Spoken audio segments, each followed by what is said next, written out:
உயர்நீதிமன்ற மதுரை கிளை வளாகம் முன்பு வழக்கறிஞர்கள் 3 புதிய குற்றவியல் சட்டங்களை எதிர்த்து போராட்டத்தில் ஈடுபட்டு வருகிறார்கள்.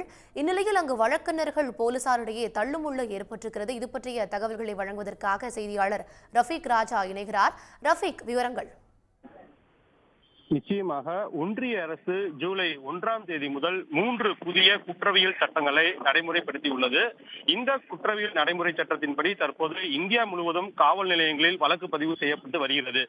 இந்த குற்றவியல் நடைமுறை சட்டம் நடைமுறைப்படுத்திய துவங்கியது முதலே இந்தியா முழுவதும் வழக்கறிஞர்கள் மாபெரும் கண்டன ஆர்ப்பாட்டத்தையும் கண்டனங்களையும் தெரிவித்து வருகின்றனர். குறிப்பாக தற்போது நடைமுறைப்படுத்தப்பட்டுள்ள இந்த 3 குற்றவியல் நடைமுறை சட்டங்களையும் ஒன்றிய அரசு உடனடியாக திரும்ப பெற வேண்டும்.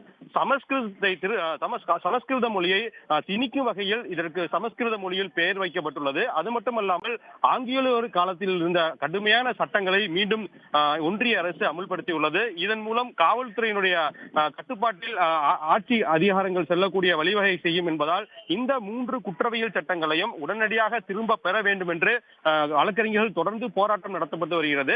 குறிப்பாக தமிழகத்தில் அனைத்து மாவட்டங்களிலும் உள்ள மாவட்ட நீதிமன்றங்கள் முன்பும் போராட்டம் நடைபெற்று வருகிறது. அது மட்டுமில்லாமல் சென்னை உயர்நீதிமன்றம், மதுரை உயர்நீதிமன்ற கிளை முன்பாக நேற்றும் இன்றும் தொடர்ந்து போராட்டங்கள் நடைபெற்று வருகிறது. நேற்று ஒரு முன்னோட்டமாக போராட்டம் நடத்தப்பட்டது. இதனைத் தொடர்ந்து இன்று உயர்நீதிமன்றத்தில் பணிகளை புறக்கணித்து வழக்கறிஞர்கள் தற்போது போராட்டத்தில் ஈடுபட்டு வருகின்றனர்.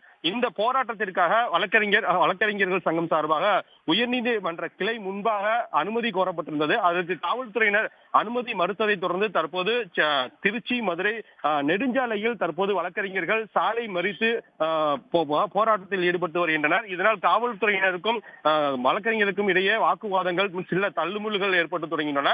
இதனால் போக்குவரத்திலும் தற்போது மாற்றம் ஏற்படுத்தப்பட்டுள்ளது.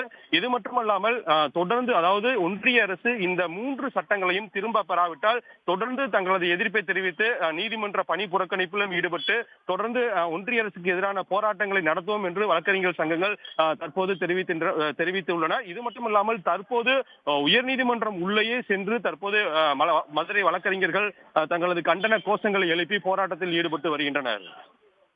விவரங்களை வழங்கியமைக்கு நன்றி ரஃபீக் ராஜா. உடனுக்குடன் செய்திகளை தெரிந்து கொள்ள சன் நியூஸ் பெல் ஐகானை கிளிக் பண்ணுங்க.